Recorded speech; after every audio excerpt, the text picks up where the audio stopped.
Hey everyone, day 2. Let's begin with a simple question. Why do you eat what you do? Sometimes being hungry is just a basic problem to solve, right? Eat something. It doesn't matter whatever's at hand. It doesn't really matter what it tastes like. Sometimes you just need to eat. You want to not be hungry so you can focus on whatever you're trying to do. But as I mentioned in yesterday's video, food choice reflects a lot more than just food habits. It also reflects our values about food. And so anytime you make a food choice, and sometimes we're not really making choices, we're just eating whatever we can. It's an exercise in self-reflection. And so the decisions that we make about food reflect our values in general to some extent. Why you like certain foods more than others, or why you like certain kinds of foods more than others, whether you restrict your diet in particular ways, meat, gluten, sugar, corn, whatever, whether you care about how your food gets made, whether you're concerned about preservatives and dyes or natural flavors, which are not natural, by the way. We've all experienced the multiplicities of food. We want comfort food at times, but we also, at other times, want new and interesting flavors, innovation. We use food to travel, to experience other cultures. We use food to go back home, and we might go back to different places in different times of our lives. We have the freedom to cook almost anything from ingredients all over the world, and we have the freedom to avoid cooking all the time. So why do you have the food values you do? How have you attached certain emotions to certain foods or repulsions to other foods? How much do we hold on to food values forged when we were very different people at different times, different phases in our life? How much of our food values, our food choices are based on any kind of actual reason as opposed to just habit? Now, even if you can't answer these questions explicitly, and they're very hard, I certainly can't answer a lot of these questions, food is really a mirror into ourselves. And we have a very funny relationship to mirrors, right? Sometimes we want to see ourselves and we preen around and, wow, don't I look good? Other times we don't want to look in the mirror because we don't like what we see, not just physically, but sort of mentally. We don't want to deal with that. Questioning our food likes and dislikes, our food values, in other words, forces us to question other non-food assumptions and irrationalities and preferences about anything, about people, about places, and so on. So in this way, food is a fascinating window into our own minds, our own values. And when we look back historically on food choices and food values, so when we look around different communities in the present day, and we think critically about why people are making those choices, we have a very unique and powerful window into history and culture. And that's what this course is about. Okay, so that's a little bit about why we should study food, but how should we do that? And that's what the Haley reading for today is all about. Ideas about how we should study the history of food and a few warnings about how we shouldn't study the history of food. But before we get into the how to study food, we need to think a little bit about the historical context of food studies as an academic field. We got a little bit of that in the Belasco reading from yesterday on why study food.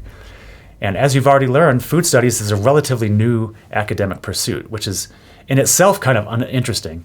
But why that's true is actually quite revealing about history itself. For a long time, and until maybe about 30 years ago, food was just outside the bounds of historical concerns, typical historical concerns like politics, economics, nations, war, and so on. In a sense, food wasn't masculine enough. And this can seem weird, but when you think about the history of history and how history writing has changed over time, you quickly realize that until relatively recently, it's been almost all men writing about other men. You can find exceptions here or there, but they all sort of prove the rule. So as far as historians were concerned, cooking, food preparation, food was very much seen as domestic, very private, and very much women's work, and therefore not worthy of serious academic study. Similarly, eating, just satisfying a base instinct, right? I mean, so ephemeral, so quotidian, something we do every day, clearly not a subject for real historians. Furthermore, there was also an archive problem. Writing down what you ate for dinner, what you bought at the store, generally uninteresting for most people, which is why we don't do it. And for a long time, even if things were written down, if we find journals where people describe food or we find travel diaries where people describing food, those kinds of things were often seen as unimportant. And what archive with limited space and resources for important historical documents wants a food journal? Community cookbooks, which is cookbooks compiled by people from a community, could be quite large, could be very small, now seen as gold mines by food historians for learning about local foodways and traditions and how recipes change and sort of influences of new cultures, new cuisines. They were literally thrown away by archives because they weren't deemed important enough, meaning they didn't convey a cultural or social status to the archive or to the historian using them that other kinds of sources did. So for the most part, then, there's just a very thin layer of archival material related to what people ate on a day-to-day basis. So bottom line, there's a kind of a status problem with studying food. It wasn't what a real historian would do. It wasn't something a real archive would save. Incidentally, the whole issue of saving stuff related to food and food choice and daily eating habits can seem like an old problem that's kind of been solved through technology. When you think of all the food-centric Instagram accounts and TikTok clips and YouTube instructional videos and Facebook posts, you see what people are eating, right? Or they see what they want you to think they're eating. Pretty amazing stuff, right? So it's easy to think, okay, well, we're saving a lot more now, so that archive problem has been solved.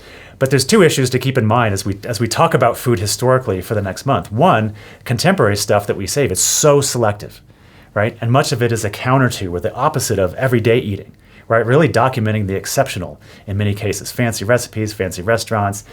You might take a picture of your barbecue hamburger or vegan corn dog or whatever it is, as a way of sort of communicating what you're about. But it's not necessarily representative of everyday cooking. So that's one concern that's persisted in terms of studying food.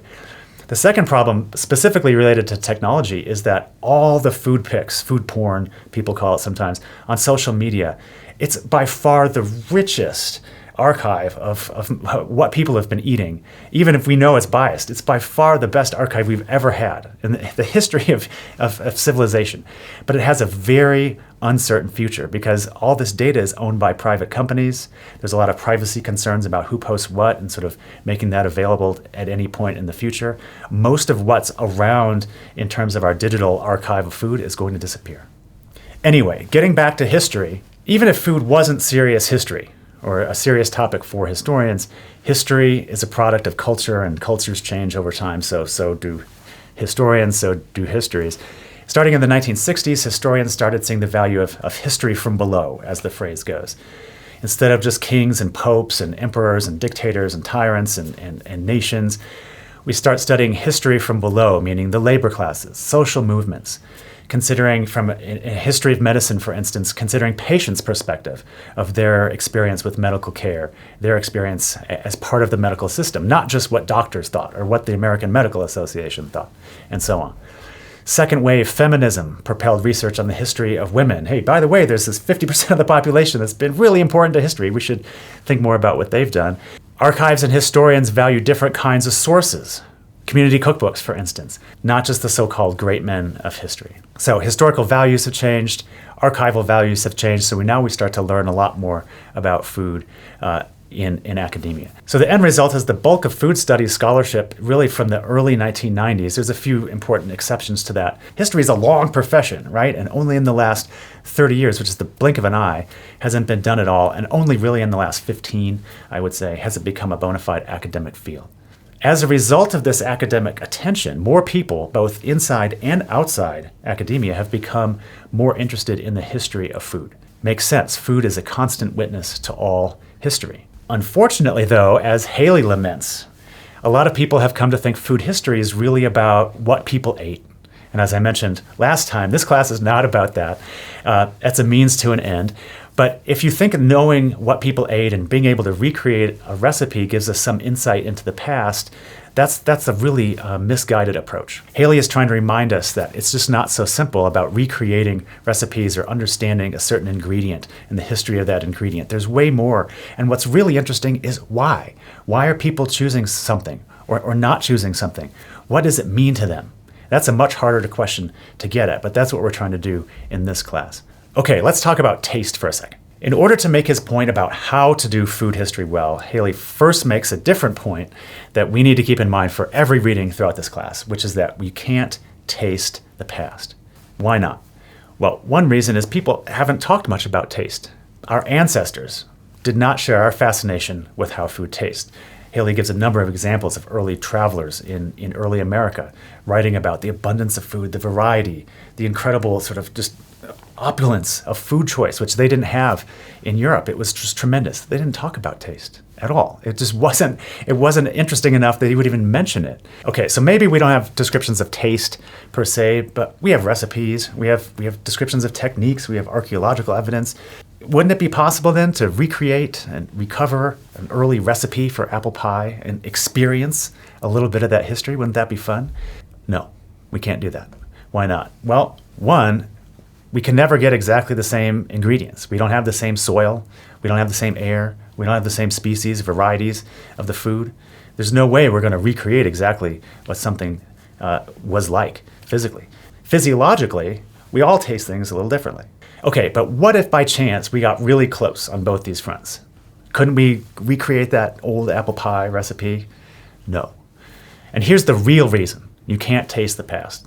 Keep in mind, there's two meanings of taste. When I say taste the past, there's really two meanings of taste that we have to think about here. Almost reflexively, we think of taste as a physical thing, like what food is like in our mouth, what sensations does it have, what does it taste like? But a huge component of what something tastes like to us has nothing to do with the physiological experience, but it's cultural taste. What have we been taught culturally to eat? What have we been taught to like or avoid? How have we been taught to describe foods? That's our culinary heritage, so to speak. Take, for example, the banana. Are bananas exotic for us? Well, yes and no. Geographically, yes. They come from far away. Culturally, not exotic anymore. Came to us in the late 19th century, not really widespread until closer to the mid-20th century. You've all seen images of bananas embedded in fruit salad from mid-century cookbooks or something like that. It looks really weird to us now. But at the time, it really reflected expanding global commerce, technology, modernity. Having bananas was like really cool. So they tasted different, right? They tasted different in part because they used a different strain of bananas in mid-century than we do now. They all wiped out by a particular disease. But they tasted different because they had a different cultural meaning, right? Housewives would put it in desserts so men could talk about it and use it as an example of industry and global food markets and economies. Now they're everywhere, right? You go to the gas station, go inside to pay, there's bananas sitting there by the register. The novelty is completely lost, right? The cultural meaning is different. And so the taste and what it means to our brains is completely different too. Another reason we can't taste the past is cultural tastes change. We think of lobster, for the most part, as fine dining. In early America, it was seen as hardly suitable for prisoners. In early America, maize was a staple food that nourished Native Americans and was directly responsible for the survival of settler colonials who worked very hard to avoid corn, actually, because for the English, corn was a savage food. For animals, it was animal feed, and anyone who ate it, like Native Americans, were therefore savage as well. Now, what's one of the main things you put on your paper plate for your 4th of July picnic? Corn on the cob, right? It's a celebration food. You can hardly have a meal without eating corn in some form today. High fructose corn syrup is being a main reason. Cultural meanings have just completely shifted when we think about corn. We'll read a lot about corn next week. So if anyone says tongues are the primary way we taste, you should strongly disagree with them, right? It clearly plays a role, obviously. But we are acculturated to like or dislike stuff that has little to do with the sensory experience and has everything to do with one's own cultural experience. Haley makes the argument that we can't taste the past in order to make an even more important point. He's trying to warn us of the dangers of over-romanticizing food and its history, particularly in notions like authenticity or tradition. He wants us to think about how the world has changed and, again, what this class is about, why foods were used in particular ways at certain times. What did they mean? In other words, the issue Haley is really responding to is that cookbook, after food blog, after History Channel show about food, they inevitably reduce very complicated and revealing ideas about food and food history into a few exotic ingredients or techniques or certain dishes or flavor profiles. And by doing that, we actually lose or become oblivious to the real value of food history and the real value in discovering the meanings behind the food. So as consumers of food media, and we all are, we should value complexity and uncertainty over nostalgia. We should not worry so much about ingredients, but values and meanings. When we keep that in mind and go beyond the food, so to speak, then we can really appreciate how much we can learn from food history. For example, on tap this week, we tackle a few key issues in food writing and try to think more critically about them. On Thursday, we tackle authenticity, the performance of pretending to know about someone else's food. But whose food? Whose cuisine? Who gets to decide what's authentic? When someone says something is or isn't authentic, what criteria are they using? Where did those come from? Why do they make sense? The idea of authenticity is partly based on the idea or the construction of national cuisine. In our case, American food. This is our topic for tomorrow. So we look at the idea of what is a national cuisine or American food, especially when we live in a country where settler colonials partly adopted and partly rejected a lot of very traditional Native American foodways, turned it into their own kind of thing, which you could say at one point was American food. But then immigrants, especially from Europe, but then from all over the world, start coming, adapting American traditions, adapting their own traditions, melding different cuisines, ingredients, dishes. What's American food after all that? What is a national food? If we can't define American food, how do we define Americanness at all? So we're trying to use American food to think about this broader question of national cuisine, national food, and the concept of food and identity and nationality and how they relate to each other. But that's for tomorrow. See you then.